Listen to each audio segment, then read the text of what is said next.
제10과 크리스천의 가정생활입니다. 이제 드디어 오늘 마지막 시간입니다. 그동안 10번 다 참석하신다고 참 수고 많으셨습니다.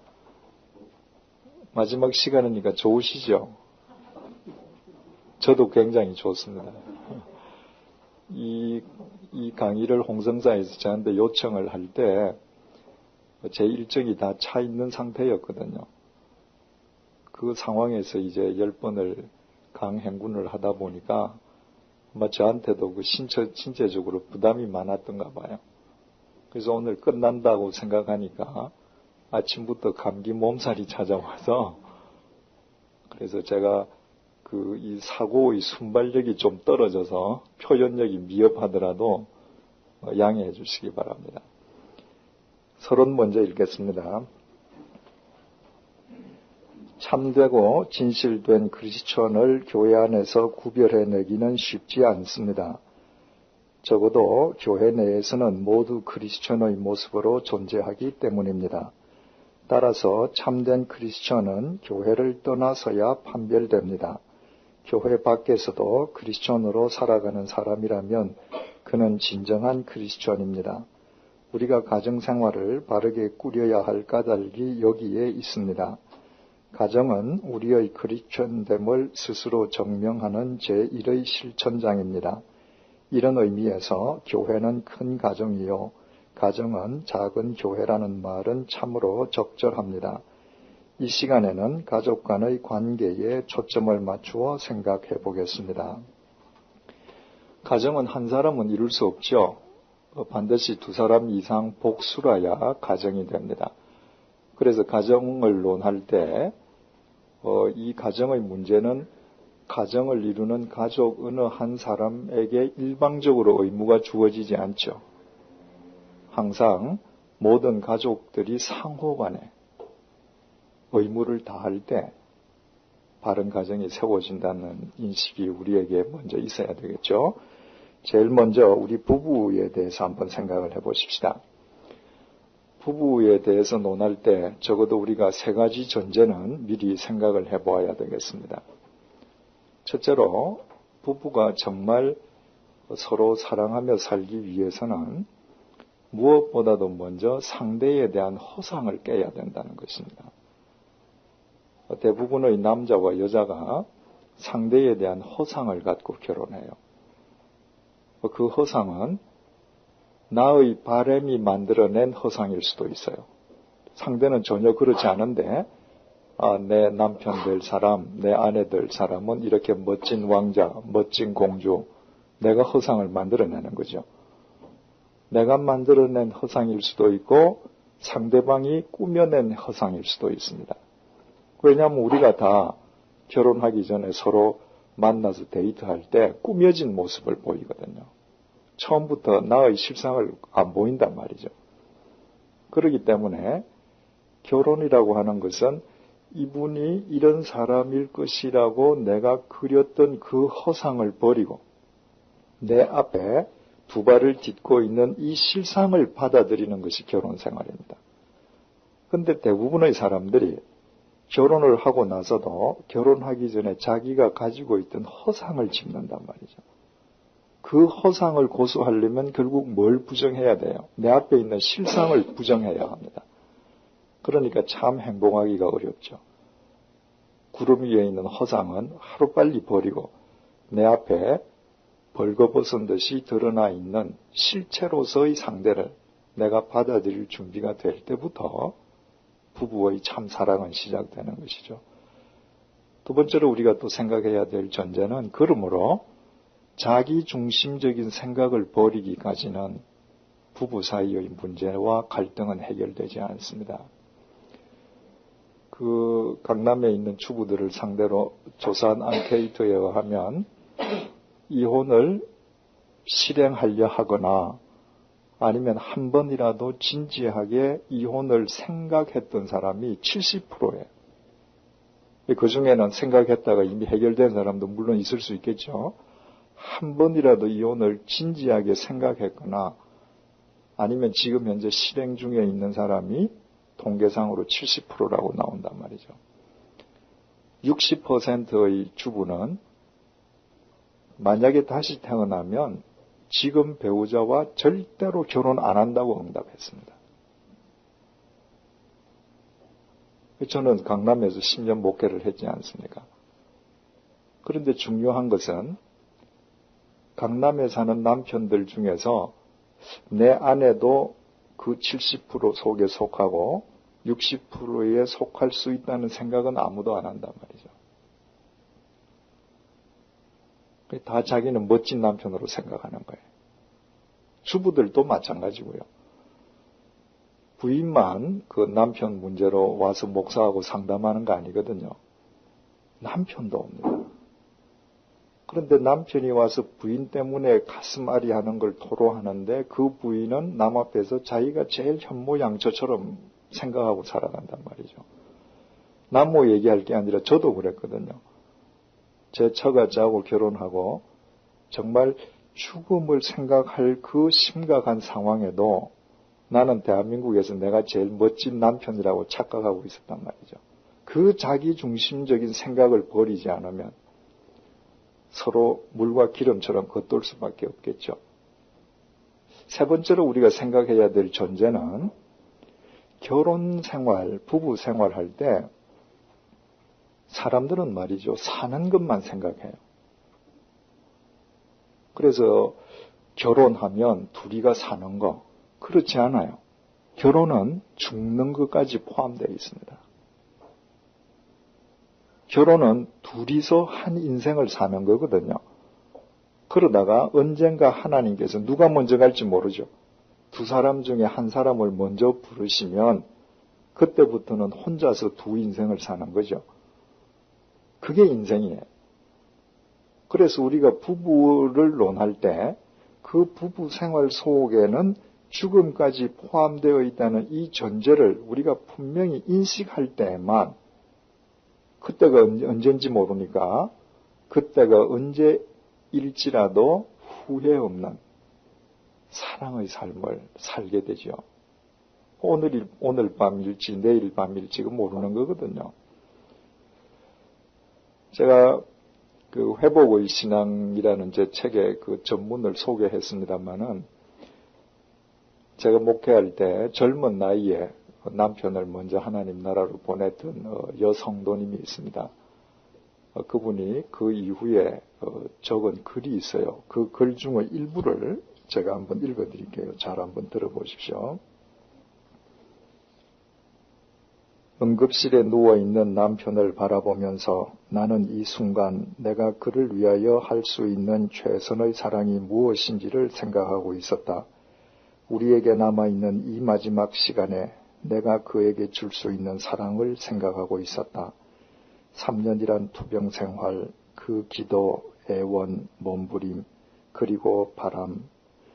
그러나 모든 것을 주님의 뜻에 순명하며 수용할 수밖에 없다는 결론에 이르러서야 나는 비로소 그를 위해 내가 할 수 있는 최선의 사랑을 생각하기 시작한 미련한 그리스도인이요 아내였다.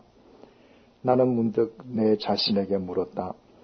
아니 왜 진작 이런 생각을 하지 못했을까? 왜 남편을 위해 최선의 사랑을 다하는 마음으로 살아오지 못했을까? 하나님께서 그것보다 더 분명히 내게 요구하신 명령은 없는 것 같은데 왜 무엇 때문에 그렇게 사랑하지를 못했을까? 나는 벽에 머리를 찢고 싶었다. 그렇다.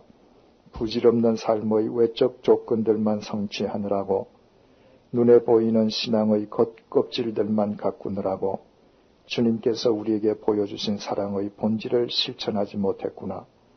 그럼에도 모든 것을 이루었다고 다 성취했다고 자만했던 데 대한 자책감이 이별 그 자체보다 더 괴롭고 고통스러웠다. 누구 못지않게 열심히 신앙생활을 하며 하나님을 잘 안다고 생각했었는데 그동안 내가 추구했던 것은 실은 하나의 허상이었다. 남편을 떠나보내는 이 순간 나는 하나님께서 더 이상 내게 오해받고 싶어 하시지 않는다는 묘한 생각에 사로잡혔다. 하나님까지도 수단으로밖에 생각하지 못하는 기복적인 신앙에만 사로잡힌 내게 하나님은 더 이상 오해받고 싶어 하시지 않는다는 공의로운 두려움이 나를 엄습했다. 참으로 두려웠다. 한 인간을 진실로 삶의 조건을 초월해서 순수하게 사랑하지 못한 것이 곧 하나님을 모독한 것이라는 강한 자책감이 나를 사로잡았다. 여러분, 이건 이분만의 이야기가 아니죠. 그죠? 우리 모두가 이렇게 후회할 수 있습니다. 그러므로 결혼 생활은 이 순간까지 포함된다는 것을 알고 적어도 이 순간에 정말 후회함이 없이 웃으면서 하나님 나라에 보내드릴 수 있어야지요. 왜? 우리는 거기 가서 다시 부끄럼 없는 얼굴로 만나야 되니까. 자, 부부의 성경적인 의미에 대해서 한번 생각을 해보십시다. 창세기 1장 27절을 찾아보실까요? 우리가 일과 하나님은 누구신가 배울 때 우리가 한번 살펴보았던 구절입니다. 창세기 1장 27절 시작. 하나님이 자기 형상 곧 하나님의 형상대로 사람을 창조하시되 남자와 여자를 창조하시고. 하나님은 남자가 아니라 그랬죠. 여자도 아니라 그랬죠. 하나님께서 당신의 형상대로 사람을 창조하셨는데 남자와 여자를 창조하셨단 말이에요. 그러니까 남자와 여자의 결합을 통하지 않고서는 남자 홀로 여자 홀로 하나님의 형상을 회복하는 법은 없습니다. 결혼의 신비로움이 여기에 있는 거예요. 여러분, 부부가 일심동체가 된다라고 할 때 그것은 절대로 한쪽이 나머지 한쪽에게 일방적으로 동화되는 것을 의미하지 않습니다. 남자와 여자의 이 별개의 인격체가 그리스도 안에서 한데 어우러져서 조화를 이룰 때 하나님의 형상이란 전혀 새로운 존재로 두 사람이 다 승화되는 것이 결혼입니다. 물은 H2O잖아요. 수소 둘에 산소 하나예요. 그런데 수소가 내가 두 개니까 산소 너 하나 나한테 와서 수소 되라 이렇게 얘기하지 않아요. 산소가 내가 더 힘이 세니까 너 와서 내 쪽으로 붙어서 O가 되라 이렇게 얘기하지 않아요. H2는 H2 그대로 있고 O는 O 그대로 있는데 이 두 개가 합쳐지니까 물이라는 전혀 새로운 창조물이 되는 겁니다. 결혼이 그런 거예요. 그러면 이 세상에 여자가 많고 많은데 남자가 많고 많은데 왜 하필이면 나는 내 안에 이 사람을 통해서만 하나님의 형상이 회복되어야 되는가? 나는 왜 내 남편을 통해서만 회복되어야 되는가? 두 번째로 거기에 있죠. 마가복음 10장 6절부터 9절 보십시다. 마가복음 10장 6절에서 9절. 자, 같이요. 창조시로부터 저희를 남자와 여자로 만드셨으니 이러므로 사람이 그 부모를 떠나서 그 둘이 한 몸이 될지니라. 이러한즉 이제 둘이 아니요 한 몸이니 그러므로 하나님이 짝지어 주신 것을 사람이 나누지 못할지니라. 하나님이 짝지어 주신 것 공표해 두십시다. 우리는 우리를 잘 모르잖아요. 그죠? 잘 아는 것 같은데 우리는 몰라요. 그런데 우리를 만드신 하나님은 우리를 정확하게 아세요. 우리를 정확하게 아시는 하나님께서 이제철 너는 정애주를 통해서만 하나님의 형상이 회복될 수 있다고 하나님께서 선택해서 짝지어 주신 겁니다. 그래서 딴 사람을 통해서는 안 돼요. 우리의 모든 결혼은 하나님께서 짝지어 주신 거예요. 그래서 그 부부가 서로 사랑함으로 통해서 혼자서는 알 수도 경험할 수도 인식할 수도 없었던 하나님의 형상을 알고 회복하고 누리게 되는 것입니다. 이런 질문이 가능하죠. 하나님께서 짝지어 주신 내 배필인데 내가 보기에 영 아니다 말이죠. 결혼하기 전에는 그럴듯하게 봤는데 그건 다 허상이고 실상으로서의 내 남편, 내 아내는 영 아니고 같이 사는데 영 속이 상하고 괴롭단 말이죠. 왜 그런가? 하나님께서 짝지어 주셨는데. 우리가 그럴 때 적어도 하나님의 절대성을 믿고 그 절대적인 하나님께서 내 결혼을 성사시키시고 내게 짝지어 주신 남편, 아내라는 사실을 믿는다면 이럴 때 우리는 두 가지로 생각할 수 있죠. 첫째로 하나님께서는 지금 내 속을 끓게 만드는 내 남편, 아내를 통해서 내 모난 심령을 갈고 계신다. 근데 내 배우자는 나를 바르게 빚어내는 끓이란 말이죠. 영적 끓이란 말이죠. 이건 이미 한번 말씀드렸죠. 두 번째로 이렇게 우리가 받아들일 수 있습니다. 나는 정말 하나님 앞에서 바르게 삶에도 불구하고 영 보니까 상대가 믿음이 없다. 주님 중심으로 안 산다. 참 형편없는 사람이다. 그 경우에 정말 하나님께서 나를 믿으신다는 것을 우리는 깨닫고 감격할 수 있어야 합니다. 하나님께서 이 세상에 수십억 인구가 있는데 내 남편, 내 아내, 저 사람을 책임질 수 있는 사람은 나밖에 없었던 것입니다. 그래서 내게 붙여주셔서 나를 통로로 삼아서 내 남편을, 내 아내를 지금 새롭게 빚고 계시는 것입니다. 그렇게 믿을 때에 두 사람 사이에서 하나님의 형상이 회복될 뿐만 아니라 그 두 사람을 짝지어 주신 하나님의 신비스러운 섭리가 이 땅에 일어나는 겁니다. 내가 정말 하나님 앞에서 바른 통로가 될 때 정말 내가 이미 포기한 내 남편, 내 아내가 바른 사람으로 빚어지겠는가? 믿어야죠. 주님께서 뭐라고 그러셔요? 주 예수를 믿어라 그러면 니만 구원받는다 그러십니까? 너와 내 집이 구원을 얻으리라. 여러분, 남자나 여자나 평생을 한 사람이 주님 앞에서 정말 바른 마음으로 주님을 섬기고 끝까지 나머지 한쪽이 주님 앞으로 돌아오지 않더라. 그런 집이 있습니까? 없죠. 주님께서 책임져 주셔요. 우리는 확인 못하더라도 주님께서는 책임져 주셔요. 그런 증거가 어디에 있는가? 있습니다. 여기 있잖아요. 여기. 저 같은 탕아가, 제 처가 주님을 섬기는 바른 통로가 되어줄 때 이렇게 변하잖아요. 여러분들이 배우자가 남편이다 아내든 누구 때문에 지금 속상해한다 할지라도 그분이 저처럼 탕아는 아니었을 거예요. 돼요. 왜? 하나님은 살아계시고 나를 믿으시고 내 배우자를 맡겨주셨기 때문에. 자, 이제 우리 부부관계에서 남편의 자세를 한번 생각해 보십시다. 창세기 2장 18절. 창세기 2장 18절. 시작.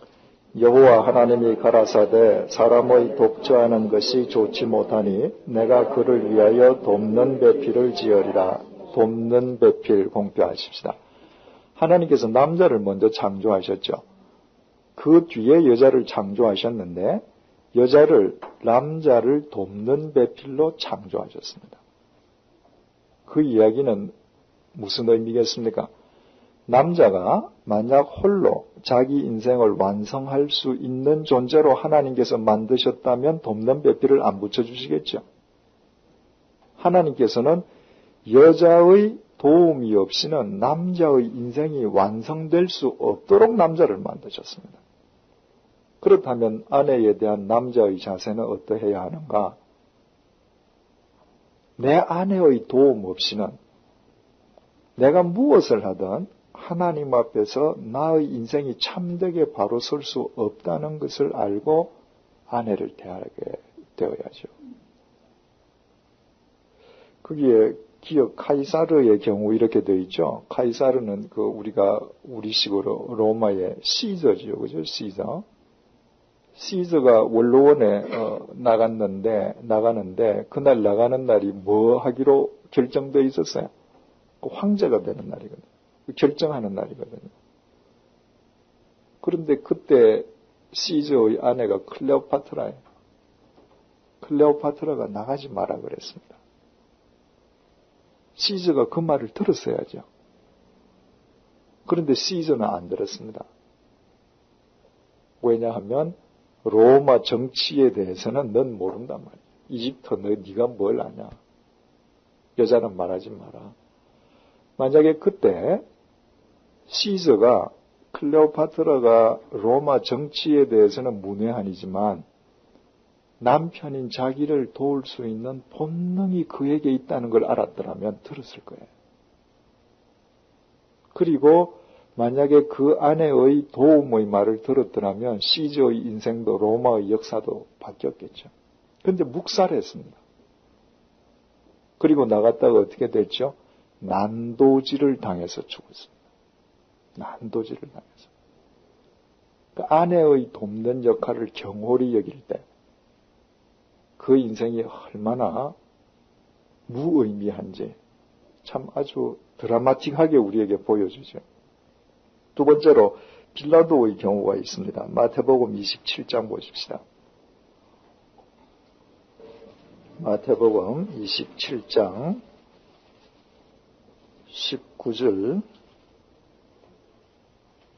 자 같이 읽어봅시다. 총독이 재판자리에 앉았을 때에 그 아내가 사람을 보내어 가로되 저 옳은 사람에게 아무 상관도 하지 마옵소서. 오늘 꿈에 내가 그 사람을 인하여 애를 많이 썼나이다 하더라. 이 총독이 누구죠? 빌라도. 빌라도가 지금 예수님을 세워놓고 재판을 한단 말이죠. 그래서 그 아내가 사람을 보냈습니다. 여보, 저 사람 함부로 재판하지 마십시오. 절대 무고하지 마십시오. 빌라도가 그 말 들었어야죠. 그런데 재판에 관한 한, 정치에 관한 한은 자기가 전문가란 말이죠. 묵살했습니다. 그 아내의 돕는 역할을 경시했을 때 빌라도가 어떻게 됐습니까? 2000년이 지난 지금도 우리 주일마다 사도신경 외우잖아요. 거기에 뭐라고 되어 있어요? 본디오 빌라도에게 고난을 받으사. 우리는 절대로 예수님께서 로마 군병에게 고난을 당하시고 돌아가셨다고 고백하지 않습니다. 본디오 빌라도에게 고난을 당하셨다고 우리는 고발해요. 이 고발이 언제까지 이어지겠어요? 예수님 오실 때까지, 역사의 종말이 올 때까지 빌라도는 고발당할 겁니다. 그 자식들이 어디 살고 있다면 성 다 바꿨겠죠. 그죠? 스위스에 가면 필라투스라고 하는 산이 있어요. 2192 몇 회인데 여기도 혹시 여행사 관광 다녀오신 분은 가보신 분이 계시겠습니다만은 한국 관광객들이 제일 잘 가는 데입니다. 그 산도 굉장히 예쁘긴 하지만 뭐 알프스 산에 비하면 그렇게 고봉도 아니고 제일 예쁜 산도 아닌데 한국 관광객들이 많이 가는 것은 그 경비가 거기가 제일 싸서 그래요. 그 산 올라가는 게. 근데 그 필라투스라고 하는 이 필라투스가 라틴어로 빌라도예요. 그 산 이름이 빌라도 산이에요. 그 어떤 전설이 있는가? 예수님을 아내의 말을 듣지 않고 사형 선고를 했던 빌라도가 로마로 가서 나중에 정신병에 걸려서 죽은 걸로 알려져 있죠. 정신병에 걸려서 죽었는데 그 영혼이 하나님의 버림을 받고 이리저리 떠돌아다니다가 그 산에 떨어졌다는 거예요. 2000년이 지난 지금까지 전설로서도 저주받고 있습니다. 많은 그 남자들이요, 아내가 돕는 배필이다 이렇게 할 때 그 아내의 돕는 그 범위를 손과 발의 도움에 국한시켜서 생각해요. 내가 무슨 일을 할 때, 무슨 일이든 내가 하니까 너는 빨래하고 밥하고 청소하고만 해라. 그런 도움 정도라면 하나님께서 구태여 우리에게 돕는 배필 안 주시죠. 그런 도움은 돈으로 매일 살 수 있어요. 어쩌면 돈으로 사면 더 깨끗할는지 몰라요. 우리가 아내로부터 받는 도움은 인생의 동반자로서의 도움입니다. 그래서 모든 남편은요, 집에 가서 아내와 더불어 이야기하는 것이 굉장히 중요합니다. 미국에서도 일주일 동안 부부들 대화 시간이 70초 뭐 이렇게 나오죠. 뭐 현대 다 바쁘단 말이죠.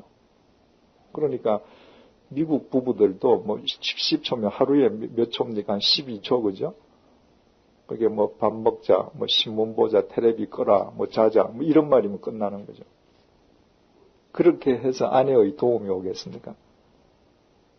그저 무슨 이야기든 아내와 하루에 있었던 일을 서로 주고받는 가운데에 아내는 나를 도우려고 하는 이야기가 아닌 대화 속에서 결정적으로 나에게 도움이 되는 말들이 나오는 겁니다. 왜? 하나님께서는 내 인생을 도우실 때 내 아내를 통해서 내게 전해주시거든요. 그러니까 아내를 존중하고 아내와 대화하지 않는 사람이 하나님으로부터 내려오는 인생의 어떤 도움을 깊이 받기를 원한다. 참 어려운 거죠. 자, 창세기 2장 21절에서 23절 상반절 보십시다. 창세기 2장 21절에서 23절 상반절 시작. 여호와 하나님이 아담을 깊이 잠들게 하시니 잠들매 그가 그 갈빗대 하나를 취하고 살로 대신 채우시고 여호와 하나님이 아담에게서 취하신 그 갈빗대로 여자를 만드시고 그를 아담에게로 이끌어오시니 아담이 가로되 이는 내 뼈 중의 뼈요 살 중의 살이라. 하나님께서 여자를 만드실 때 아담의 갈비뼈를 재료로 쓰셨어요. 남자는 흙을 사용하셨잖아요.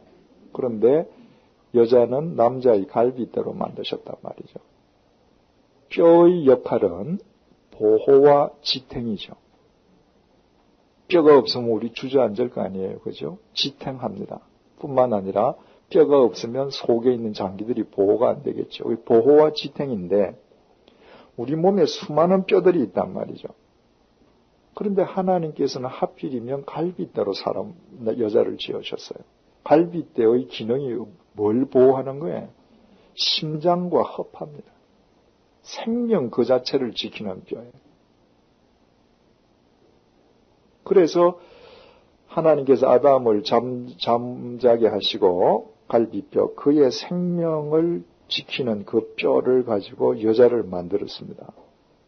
그랬더니 아담이 일어나서 여자를 척 보면서 한 말이 내 뼈 중에 뼈요 살 중에 살이다. 이게 무슨 말이에요? 내 생명이라는 거예요.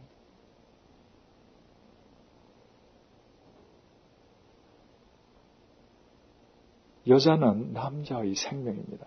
바꾸어 말하면 내가 내 아내, 내 남편, 내 남편이 내 아내와 결혼하기 전까지 그 남편의 생명은 반쪽짜리 생명이에요.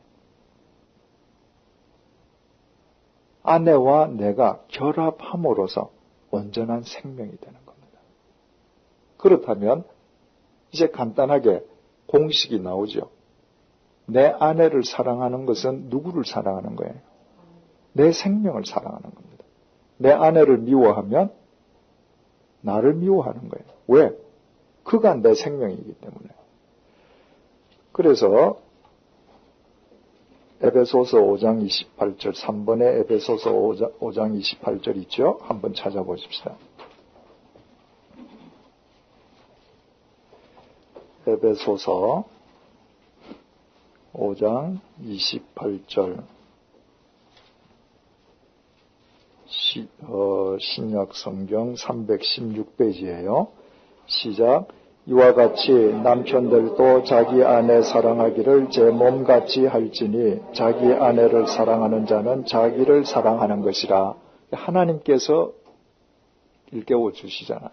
아내를 사랑하는 것은 자기를 사랑하는 것이다. 내 생명이기 때문에.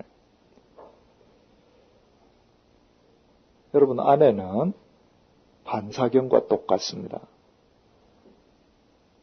내가 사랑을 주면 사랑을 되돌려줘요. 내가 무관심을 주면 아내에게서도 결국 무관심이 되돌아오는데, 무관심의 다른 표현은 정오예요. 무관심이 깊어지고 커지면 정오로 바뀝니다. 아내를 또 다르게 표현하면 어떤 팝콘 기계 같은 증폭기라고 할 수 있어요. 아내에게 내가 사랑을 하나 부어주면 아내는 2-3개로 내게 갚아줍니다. 어떤 부인이 그렇게 얘기합니다. 자기 남편이 굉장히 바쁜 사람인데 집에 들어오면 꼭 자기한테 이렇게 인사를 해준대요. 어깨를 쓰다듬으면서 내가 오늘도 당신 덕분에 일 잘하고 왔다고. 그 한마디에 자기는 뭐든지 다 한다는 거죠.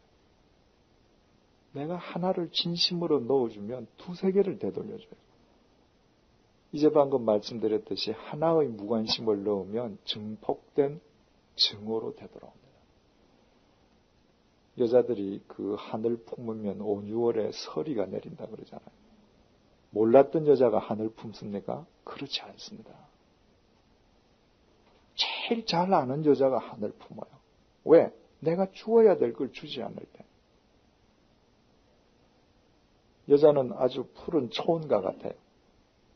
내가 사랑의 단비를 주면 정말 상상할 수 없는 온갖 열매를 다 맺습니다. 그러나 내버려둬 보십시오. 있던 풀도 황폐하게 됩니다. 그래서 20대 때 정말 정서적인 여자가 큰 남편의 무관심 속에 살다가 40대, 50대 되면서 그 거친 심령의 소유자로 바뀌어가는 거 우리 알잖아요.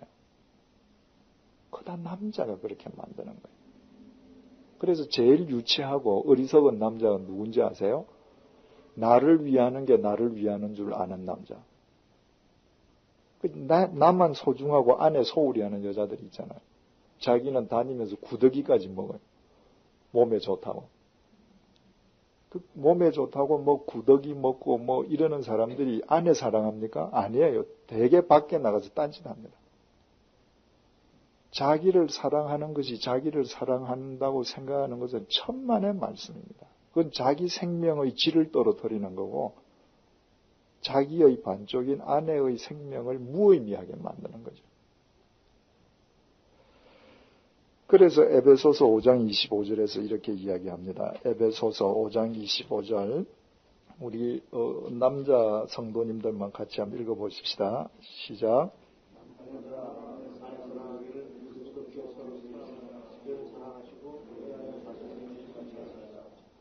이렇게 좀 더듬거리시면서 다시 한번 좀 또렷또렷하게 한번 해보십시다. 시작. 남편들아 아내 사랑하기를 그리스도께서 교회를 사랑하시고 위하여 자신을 주심같이 하라. 그리스도께서 교회를 어떻게 사랑하셨어요? 교회가 우리잖아요. 그죠? 믿는 사람들이잖아요. 주님께서 우리를 어떻게 사랑하셨는가 하면 자기가 돌아가심으로 우리를 살리시기까지 사랑하셨어요. 남편들아 너희들은 그렇게 네 아내를 사랑해라 이렇게 명령하십니다. 그렇게 하시죠? 여러분, 우리가 우리 아내를 그리스도께서 교회를 위해서 자기를 주시는 것처럼 사랑해야 할 이유를 따진다면 너무너무 많아요. 아내는 말이죠. 내 반쪽의 생명이 되어주기 위해서 많은 것을 버렸습니다. 친정 부모 버렸죠. 친정 형제 버리고 갔죠. 자기 호적 버리고 갔죠. 결혼하는 순간부터 아무개 부인이 미세스 리, 미세스 킴 이러잖아요. 그래도 우리나라는 참 그 조선시대를 거쳐오면서도 우리나라 여자들 자기 성이 있다는 거 이게 참 불가사의한 일이죠. 미국에 가서 교회에 가면 한국 부인들의 성을 모르잖아요. 다 남편 성이니까. 왜 그런 거 다 버리고 자기가 좋아하던 그 환경도 상황도 왜 다 버리고 왔는가? 이유는 하나. 나한테 생명이 되어주기 위해서. 무엇을 믿고? 내가 주겠다고 약속한 사랑을 믿고 온 겁니다. 그런데 그 사랑을 안 준다. 그건 하나님 보시기에 사기꾼이죠. 문제 있는 거죠.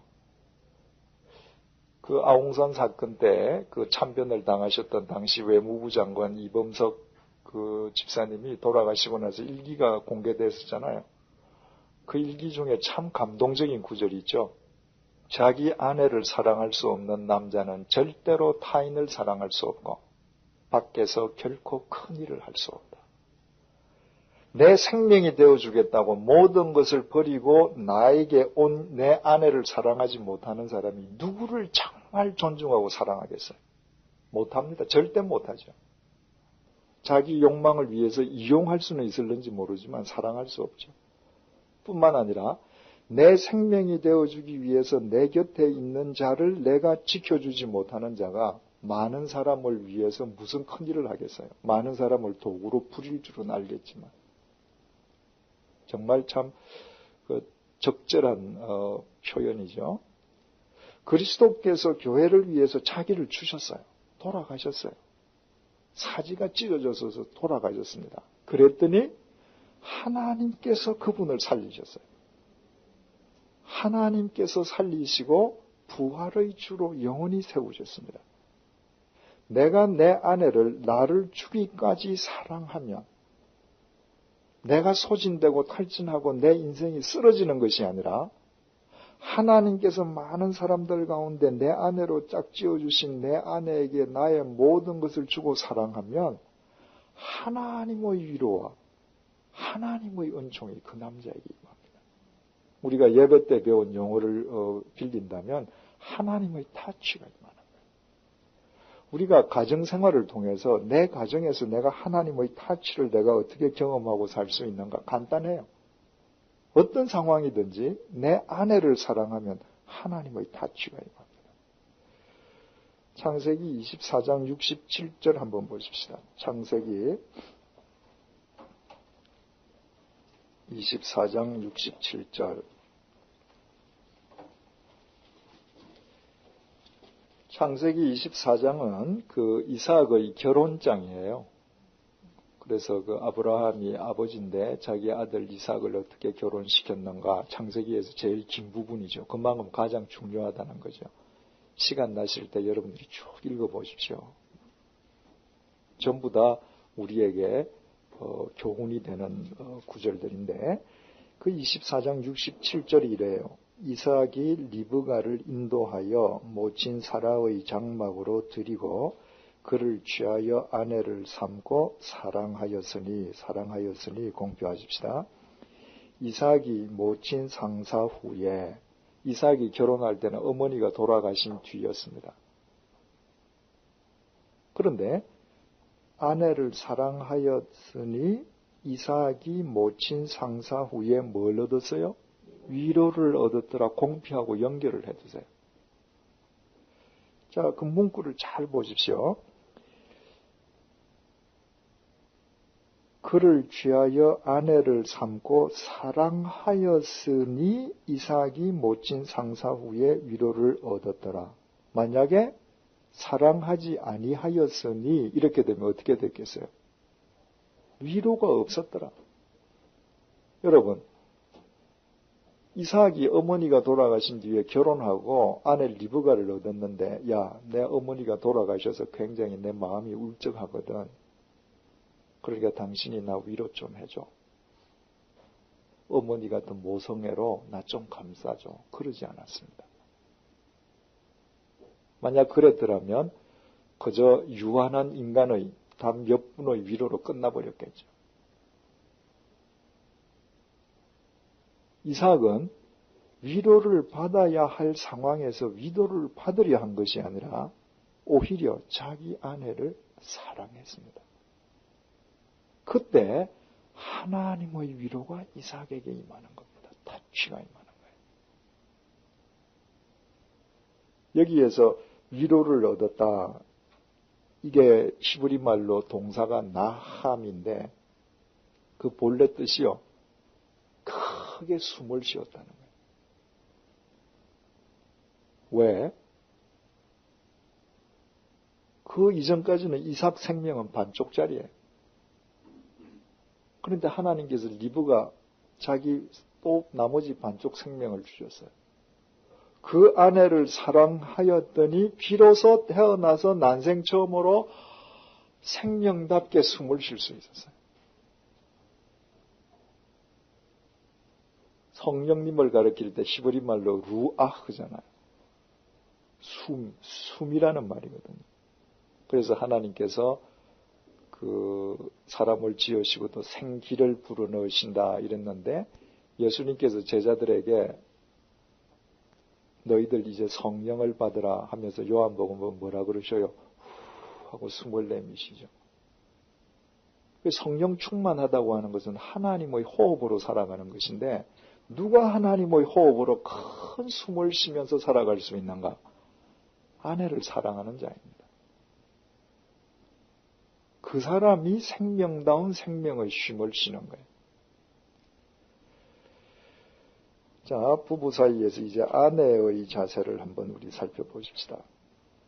아까 창세기 2장 18절 봤죠? 다시 돌아가십시다. 창세기 2장 18절 여호와 하나님이 가라사대 사람의 독자하는 것이 좋지 못하니 내가 그를 위하여 돕는 배필을 지으리라. 돕는 배필을 공표하셨죠. 자, 여자는 역할이 남편을 돕는 역할이죠. 여자의 도움 없이는 남자의 인생이 완성 안 된다고 했습니다. 그러므로 여자가 잘못 도우면 어떻게 돼요? 남자는 파멸합니다. 중요한 것은요, 하나님께서 아까 둘이 한 몸을 이루라 이렇게 명령하셨잖아요. 마가복음에서. 그러니까 하나님은 부부 두 사람을 두 지체로 보시지 않죠. 한 지체로 보죠. 여자가 남편을 잘못 도와서 남편이 파멸하면 그것은 남편의 파멸로 그치지 않습니다. 남편이 파멸한다는 것은 곧 여자 자기의 파멸이에요. 자, 우리 거기에 적혀있는 경우들을 한번 보십시다. 첫째, 하와의 경우. 창세기 3장 6절 보십시다. 시작. 여자가 그 나무를 본즉 먹음직도 하고 보암직도 하고 지혜롭게 할 만큼 탐스럽기도 한 나무인지라. 여자가 그 실과를 따먹고 자기와 함께한 남편에게도 주매 그도 먹은지라. 하나님께서는 분명히 이 열매는 먹어서는 안 된다고 말씀하셨는데 하와는 말씀으로 남편을 도운 것이 아니라 그 열매를 먹고 싶은 욕망으로 남편을 도왔습니다. 그 결과가 뭐죠? 실낙원, 낙원을 잃었는데 남편만 잃지 않았습니다. 같이 잃은 거죠. 두 번째로 사례의 경우 보십시다. 사례의 경우. 창세기 16장 1절에서 2절.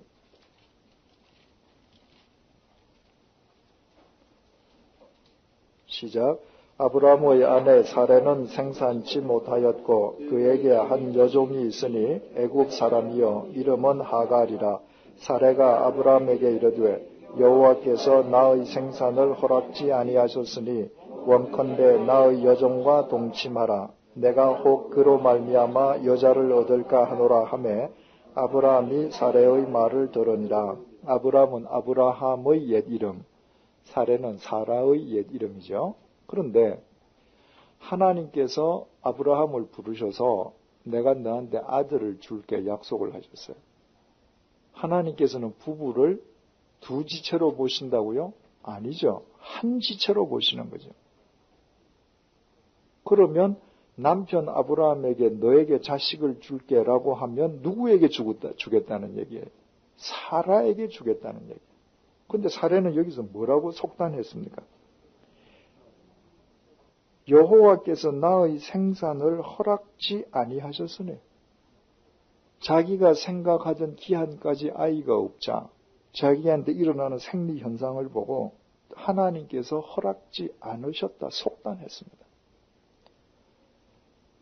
그리고는 자기 집에 있는 여종 하갈, 하나님께서 내 남편한테 아들을 주신다고 했으니 내가 씨바지를 드려줘야 되겠고 씨바지를 줄 바에야 내가 아는 여종을 씨바지로 주자.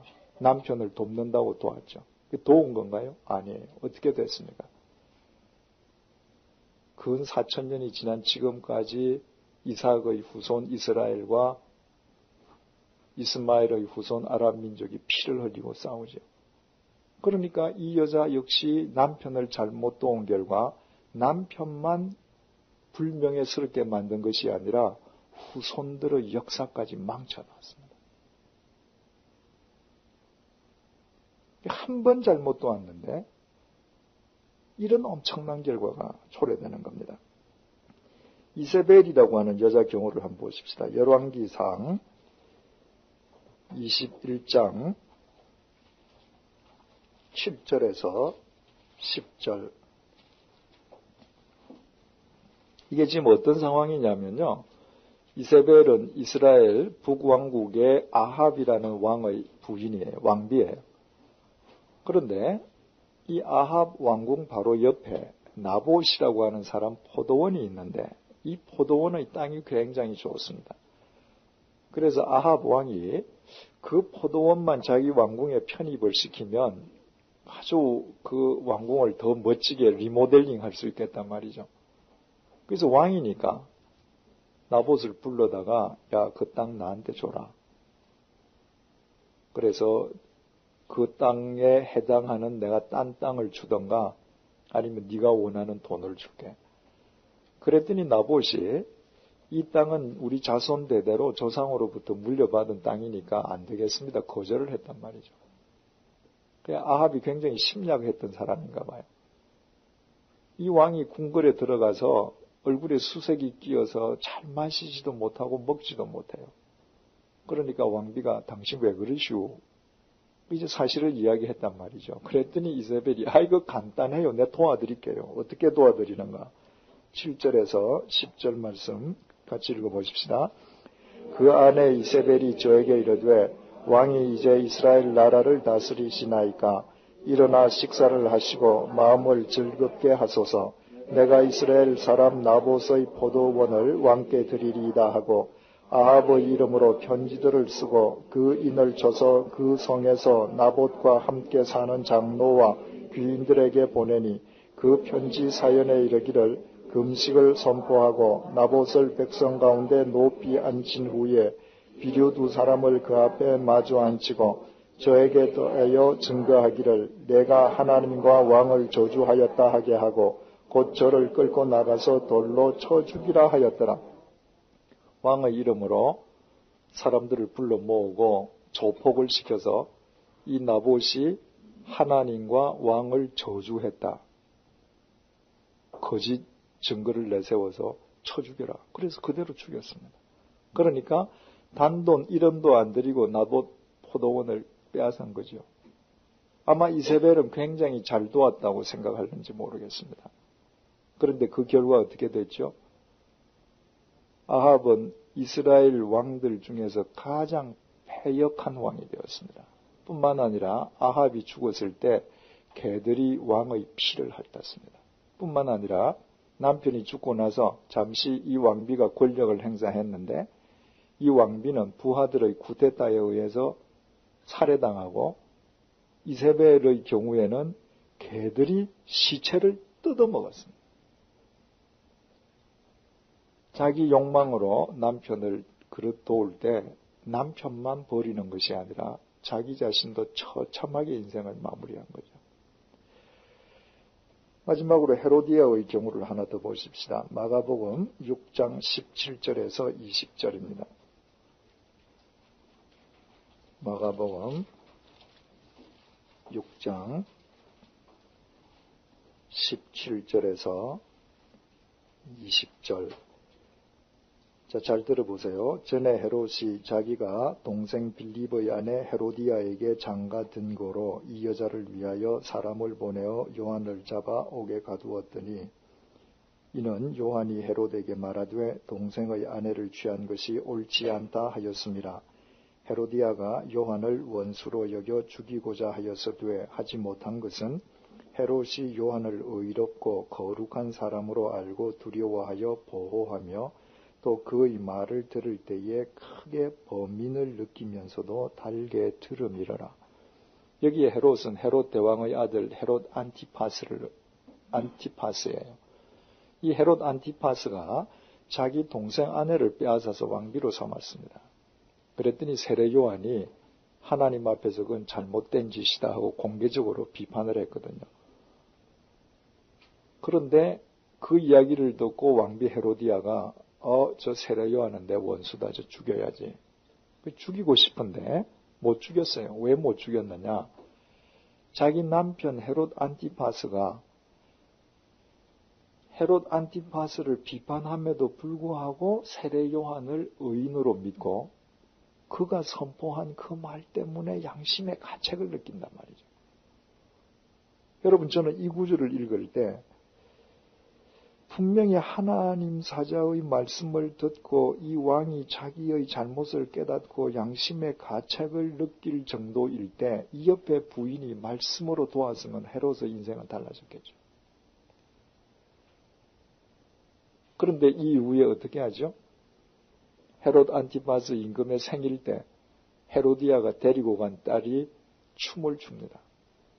그게 얼마나 예쁘게 추는지 헤롯 안티파스가 야, 내 상 줄게.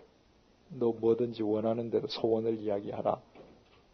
그랬더니 이 딸이 자기 엄마한테 가잖아요. 엄마 어떻게 할까요? 그랬더니 세례 요한 목을 달라 그래라. 그래서 쳐 죽였죠. 이 두 사람 역시도 불의한 인간으로 전락하고 말았습니다. 자, 이처럼 여자는 남편을 돕는 역할이에요. 그러므로 여자는 하나님의 말씀 위에 굳게 서 있지 않으면 안 됩니다. 여자가 하나님의 말씀 위에 굳게 서 있지 않을 때 결국 도우는 것은 욕망이요 이기심이에요. 그건 서로 망치는 거예요. 여러분, 전 세계적으로 말이죠. 우리나라 여성에게 붙어있는 불명예스러운 호칭들이 딴 나라는 없습니다. 우리나라 여성들한테 붙어있는 그 불명예스러운 호칭 뭐가 있어요? 치맛바람. 다른 나라에 없습니다. 영어로 이거 어떻게 번역해?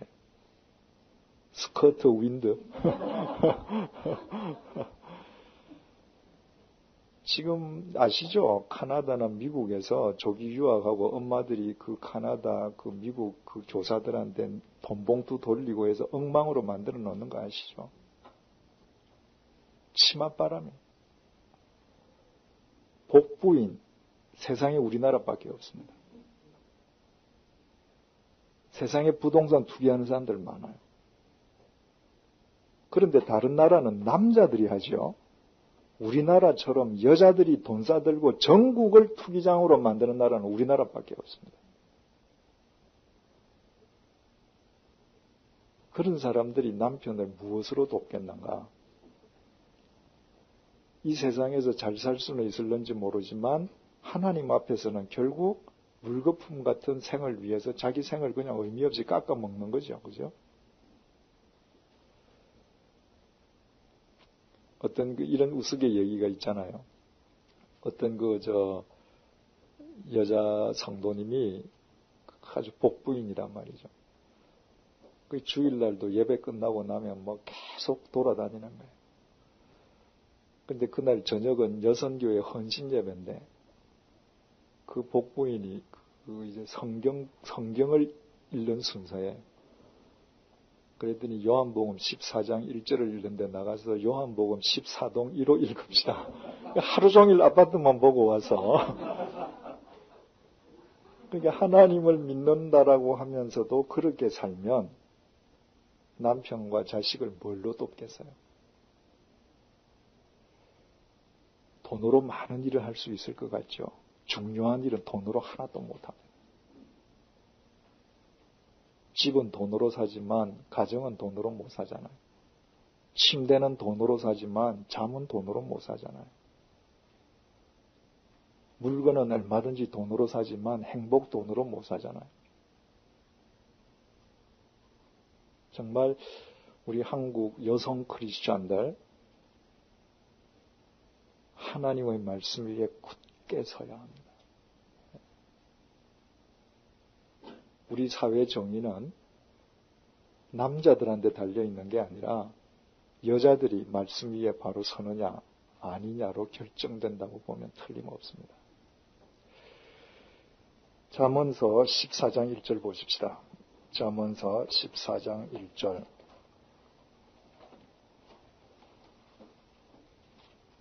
시작. 무릇 지혜로운 여인은 그 집을 세우되 미련한 여인은 자기 손으로 그것을 허느니라. 여러분, 이 말은 누가 했죠? 솔로몬이. 솔로몬은 누구던가요? 다윗의 아들이고 왕이잖아요. 그죠? 몇 년 전 왕이에요? 3000년 전 왕이에요. 21세기에 영국 왕이 아니에요. 영국 왕은 명목상의 왕이지 권력은 없습니다. 이 솔로몬은 3000년 전에 절대 권력 3권을 한 손에 쥐고 있던 사람이에요. 근데 이 사람이 말하는 집이라는 것은 가옥이 아니라 가정을 얘기하죠. 내 군대로, 내 권력으로 내 가정을 바로 세울 수 있었다고 고백하지 않습니다.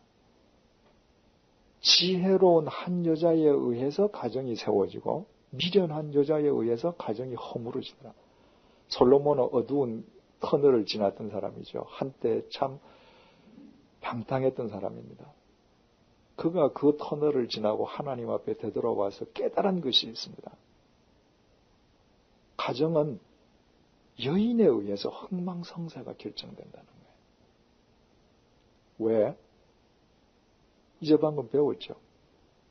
여자가 어떻게 돕느냐에 따라서 결과가 달라집니다.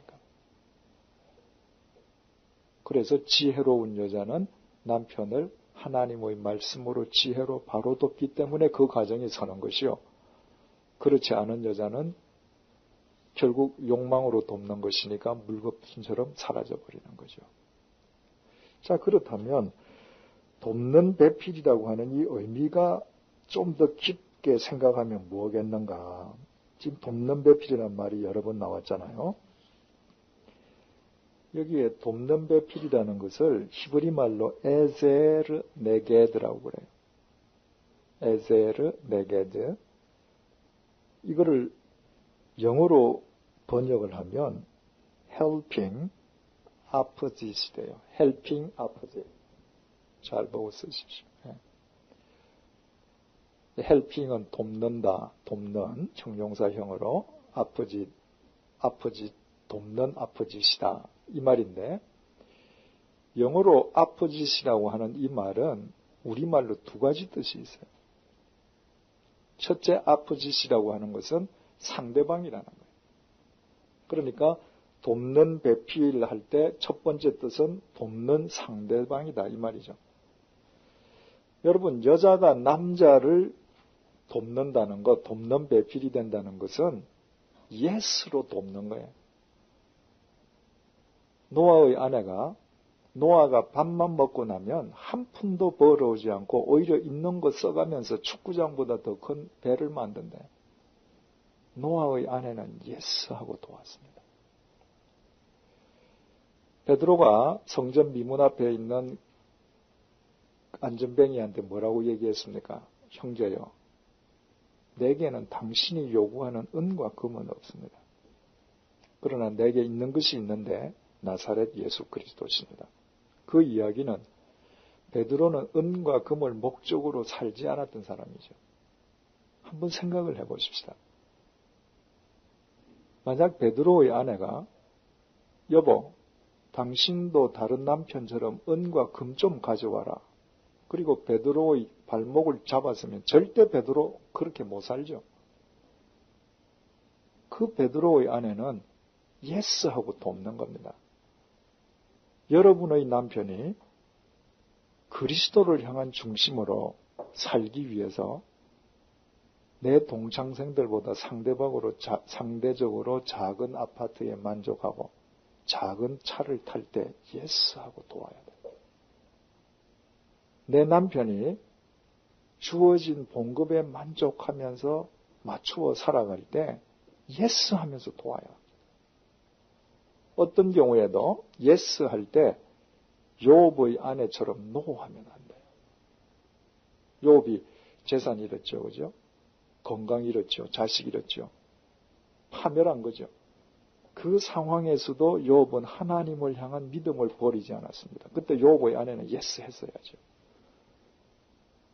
얼마 전에 말씀드린 것처럼 뭐라 그랬어요?